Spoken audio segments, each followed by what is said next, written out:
Well, in 2003, Thomas was born, and he was diagnosed with a chronic illness, severe hemophilia. We've always gotten excellent health care.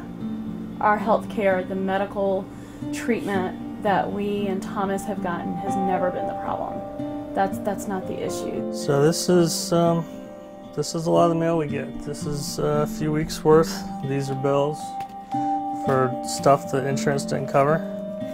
The hospital sends us a few of the same kinds of notices. The lab, the pharmacy, and most of the rest of it is all insurance company paperwork. I think the first surprise that came for us in terms of insurance was when Thomas was born. He was diagnosed in the hospital after a circumcision. They took him to the neonatal intensive care unit. And within a couple of weeks of getting home from the hospital from a normal delivery and time there, we get a bill for $50,000. We had Thomas in an in-network hospital by an in-network provider. We had checked everything. We knew we were covered. Come to find out, the NICU was privately contracted out and not an in-network provider in the hospital, in the very same building, not 50 yards down from the very room that I delivered him. That was a big shock to us. That was just the beginning.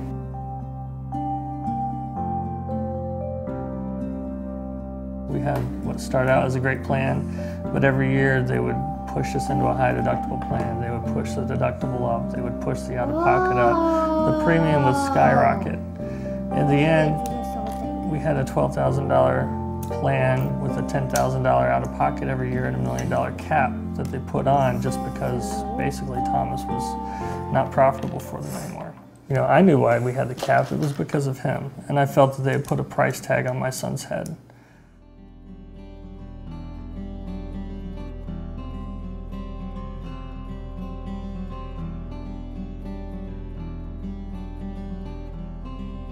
When we found out we had a lifetime cap, I sat in the car and cried because I knew we were going to hit it, and I didn't know how we were going to survive and how we were going to pay for all of this. This dose of medication is somewhere around just a little over $1,000 a dose, and this is what he gets once a day basically. Actually giving an infusion, poking a needle in his arm, even when he's screaming, even when it hurts, that's the easy part. It was tough. For a couple of years we were paying close to $25,000 a year just for insurance and out-of-pocket and everything else. Until finally he capped out the plan. Basically they said, see ya, and by the way, here's an $80,000 bill for a claim we're not going to pay. So not only did he lose his insurance, in the same day he got an $80,000 bill from it.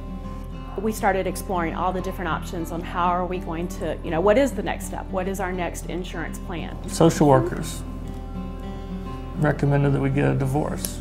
They said as long as my wife wasn't working, the kids could qualify for Medicaid.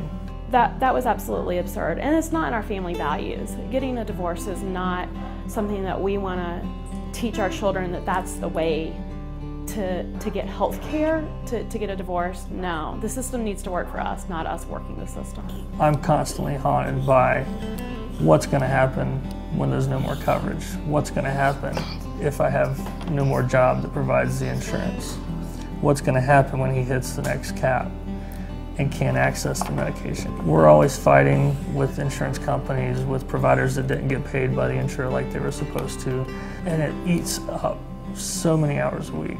It's just unbelievable. The illness, honestly, piece of cake compared to all that.